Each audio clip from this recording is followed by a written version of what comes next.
चलिए बच्चों, हम लोग सीखते हैं magnetic field due to current carrying coil का मैग्नेटिक फील्ड का डेरिवेशन। और जो पॉइंट हमारे पास along the axis of coil है, जो कि है कितना डिस्टेंस पे x।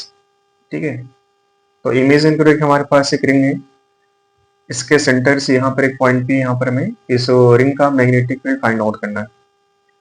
तो हमें यहाँ पर सबसे पहले सोचना है कि इसमें अप्लाई क्या किया जाए, किस तरीके का डेरिवेशन किया जाए। तो बेसिक जो नीड है हमारी वो है बायो-सावर्ट का नियम। ठीक है, तो बायो-सावर्ट का नियम मतलब एक छोटा सा करंट कैरिंग एलिमेंट हम आप सोचते हैं।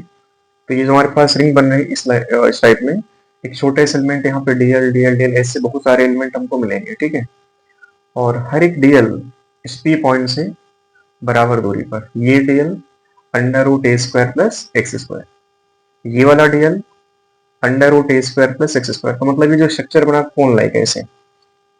ठीक है, तो सभी पॉइंट सभी एलिमेंट जो होंगे ना इस पी पॉइंट से बराबर दूरी पर होंगे, सबका मैग्नीट्यूड ऑफ फील्ड क्या होगा, आपस में इक्वल।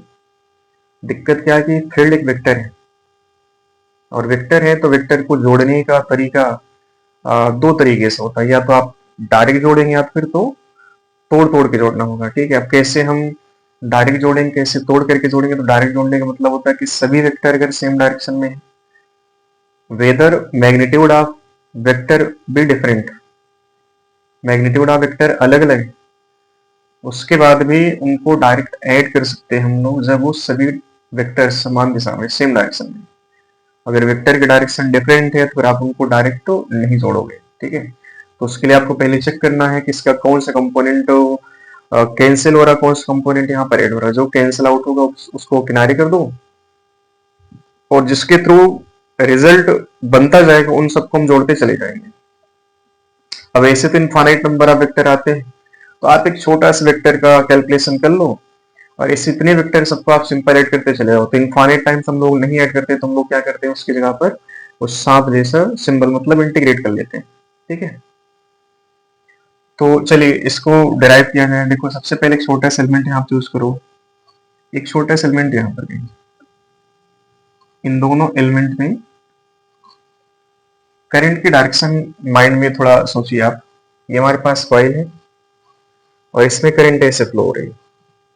ठीक है, अगर ये जो एलिमेंट है टॉप वाला, इसको हम देखेंगे सामने, तो इसमें करंट बाहर दिख रही होगी, और ऐसे घूम कर करंट जा रही है, तो नीचे वाले एलिमेंट में करंट अंदर।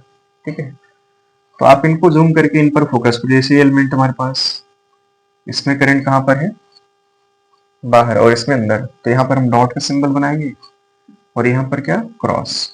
ठीक है, ये एलिमेंट इस पी पॉइंट से कितना दूरी पर है, पाइथागोरस की हेल्प से देखें तो ये बनेगा हमारे पास अंडर रूट ए स्क्वायर प्लस एक्स स्क्वायर। और ये जो एलिमेंट है ना ये वाला, ये भी कितना दूरी पर होगा, अंडर रूट ए स्क्वायर प्लस एक्स स्क्वायर। ठीक है, आप एक काम करो, अगर आपको और अच्छे से इसको समझना है तो आप इन दो पॉइंट को आप ऐसे बाहर निकाल दो। आप समझिए कि आपके पास दो करंट करेंगे एलिमेंट है, एक में करंट अंदर, एक में करंट कहां पर है, बाहर, है ना। ये जो एलिमेंट हमारे पास, इसमें करंट कहां पर है, बाहर, तो इसको हम डॉट सिंबल देते हैं। और इसमें करंट कहां पर है, इनसाइड, तो इसमें हम क्रॉस सिंबल देते हैं। ठीक है, और इनके बीच का जो टोटल गैप कितना है वो है 2a। ठीक है, गैप टोटल कितना है, 2a, और ये पॉइंट हमारा P। तो ये वाला करंट करेंगे एलिमेंट है, इसके लिए मैग्नेटिक फील्ड की डायरेक्शन, अब उसके लिए आपको अप्लाई करना पड़ेगा दाएं हाथ के अंगूठे का नियम, राइट हैंड थंब रूल। ठीक है, राइट हैंड थंब रूल क्या कहता है कि जो हमारे पास पॉइंट है जहां पर आपको फील्ड की बात करनी है, उस पॉइंट की तरफ फिंगर की डायरेक्शन। ऐसे आप इमेजिन करो कि यहाँ पर पॉइंट है, और ये हमारे पास करंट करेंगे एलिमेंट है, जहां पर करंट कहां पर देखो, बाहर की ओर। तो बाहर की ओर मतलब कि थंब क्या बताएगा, डायरेक्शन ऑफ करंट, और जो फिंगर्स है उनकी डायरेक्शन कहां पे रखनी है हमें, जो कर्लिंग ऑफ फिंगर्स होती है वो डायरेक्टेड होती है मैग्नेटिक फील्ड की तरफ। तो सबसे पहले आपको थंब की दिशा करंट की दिशा में रखनी है, और जिस साइड आपको मैग्नेटिक फील्ड की डायरेक्शन बतानी है उस साइड आप सारी उंगलियों की दिशा ऐसे डायरेक्ट करो। तो ये हमारे पास देखो, ये एलिमेंट है, इसमें करंट कहां पर, बाहर, और ये पॉइंट है। और जो एलिमेंट की मैग्नेटिक फील्ड बनेगी इस पॉइंट पर, वो हमेशा इस लेंथ के जो पॉइंट है और जो करंट करेंग एलिमेंट है, इसको जोड़ने वाली लाइन जो होगी इसके ठीक परपेंडिकुलर ऐसे 90 डिग्री पर, समझना। ऐसे आपको क्या करना है, धक्का 90 पे, और इसमें करंट कहाँ पर है, इनसाइड, तो आप इसको ऐसे धक्का दोगे 90 डिग्री पे। मैग्नेटिक फील्ड हमेशा जो करंट करेंगे एलिमेंट है और जो पॉइंट है उनको मिलाने वाली जो लाइन है, वो लाइन के ठीक परपेंडिकुलर मैग्नेटिक फील्ड आती है। ठीक है, ऐसे कुछ बन जाए एक साथ। तो ये जो है हमारे पास इस एलिमेंट की मैग्नेटिक फील्ड है डीबी। ठीक है, जब चूंकि एक छोटा एलिमेंट है तो इसकी मैग्नेटिक फील्ड एक छोटी सी बनी होगी डीबी। अब इस मैग्नेटिक फील्ड के दो कंपोनेंट होंगे, एक कंपोनेंट वर्टिकल, एक कंपोनेंट हॉरिजॉन्टल। और आप साफ साफ देख पा रहे हैं यहाँ पर कि जो वर्टिकल कंपोनेंट है इस डीबी का और इस डीबी का, ये आपस में कैंसिल आउट हो रहे हैं।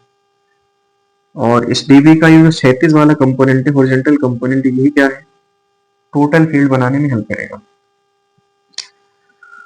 तो ये एंगल हमने मान लिया थीटा है ना, तो ये टोटल कितना बताओ हमारे पास, ये टोटल है 90 डिग्री। ठीक है, और ये टोटल क्या है 90, ये थीटा पे हमारे पास 90 माइनस थीटा हो जाएगा। ठीक है, और ये टोटल हमारे पास 90 है, 90 माइनस थीटा, तो ये क्या बन जाएगा बताओ, थीटा।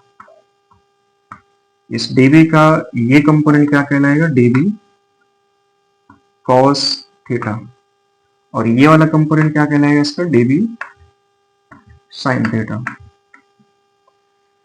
इसका भी मतलब जो है यहाँ पर हम लोग कंपोनेंट करेंगे, डीबी का ये कंपोनेंट डीबी कॉस थीटा, ये कंपोनेंट क्या होगा, डीबी साइन थीटा। वैसे तो यहाँ पर डीबी कॉस थीटा अनंत बनेंगे और डीबी साइन थीटा भी कितने बनेंगे, इनफाइनाइट।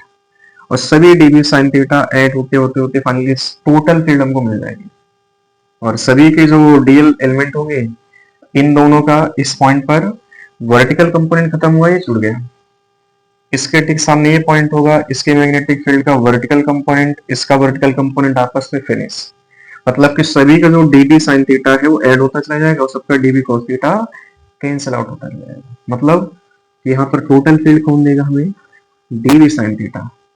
तो डीबी साइन थीटा सबको जोड़ते चले जाओ।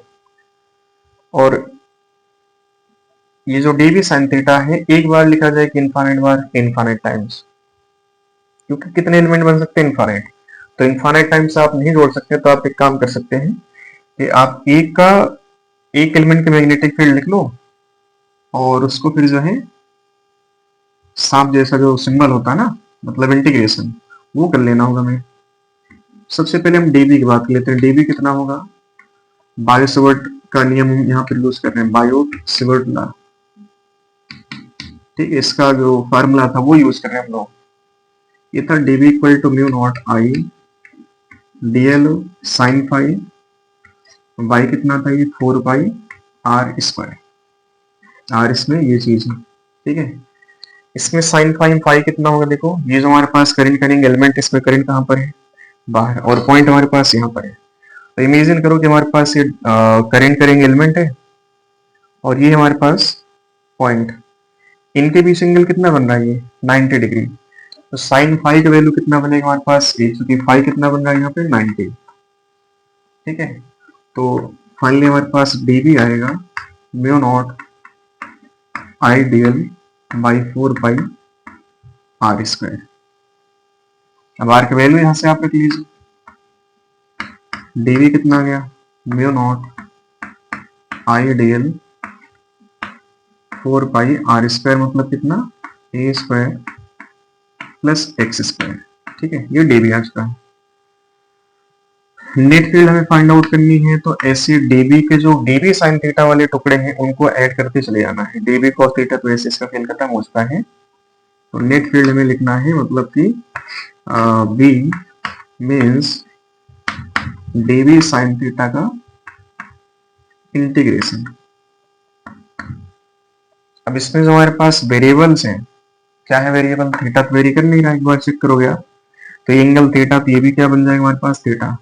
तो जितने भी इनके सेंटर से एलिमेंट बनेगा ना, ये हमारे पास थीटा डिग्री, ये हमारे पास इस लाइन से थीटा डिग्री, तो जो थीटा है सभी एलिमेंट के लिए एक्सिस से क्या होगा, बराबर एंगल पर सब टेंड हो रहा होगा, मतलब कि थीटा सबके लिए क्या यहाँ पर बराबर है।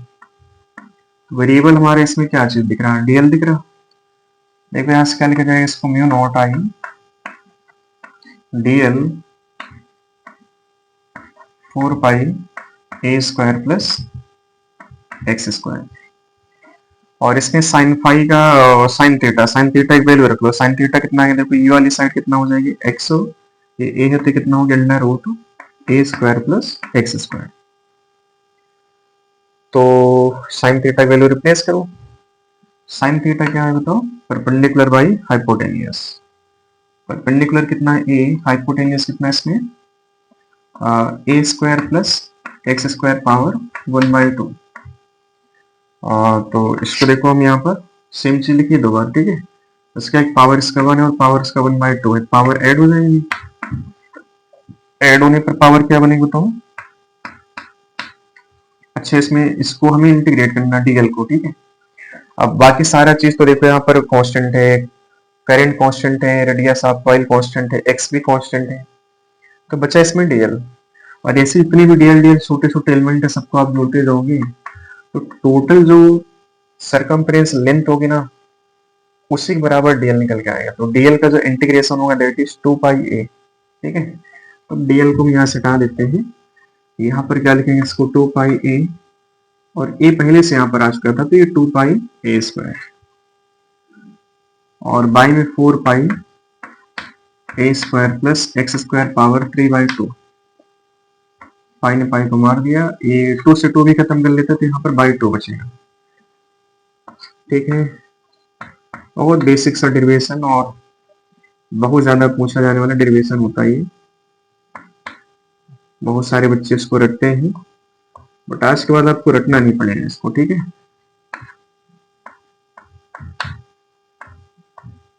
ये आ गया हमारा मैग्नेटिक फील्ड। इसमें देखो जैसे यहाँ पे हमें नंबर ऑफ टर्न्स पे दिए होंगे, जैसे एक टर्न है तो यहाँ पर करंट आई हो गई, 2 टर्न है तो करंट यहाँ पे 2 है, मतलब नंबर ऑफ टर्न जैसे बढ़ाते जाओगे वैसे यहाँ पर मैग्नेटिक फील्ड बढ़ती चली जाएगी।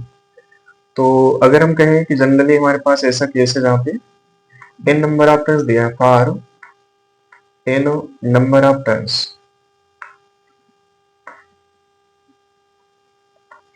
तो b कितना आ जाएगा यहाँ से, mu naught n I A square by 2 times of x square plus A square power 3/2। ये magnetic field along the axis. और इसका जो स्पेशल केस है, जो बहुत ज्यादा डेरिवेशन का जो रिजल्ट है सेंटर वाला, जो कि कंपटीशन में काम आता है, अक्सर उस पर न्यूमेरिकल आते हैं एट द सेंटर। अब इस पर कुछ न्यूमेरिकल आपको हम करवाएंगे, ठीक है। At the centre means x equal to 0, x0 यहाँ पर पुट करो, पावर क्या बचेगा यहाँ पर ए स्क्वायर पावर 3/2, मतलब 2 से 2 उड़ा देते हैं तो a की पावर कितना बचेगी 3। अब इस a की पावर 3 से 1 पावर 2 खत्म करे, बाकी क्या बचेगा, केवल a बचेगा। तो फाइनली यहाँ पर बनेगा हमारे पास mu naught n i by 2a।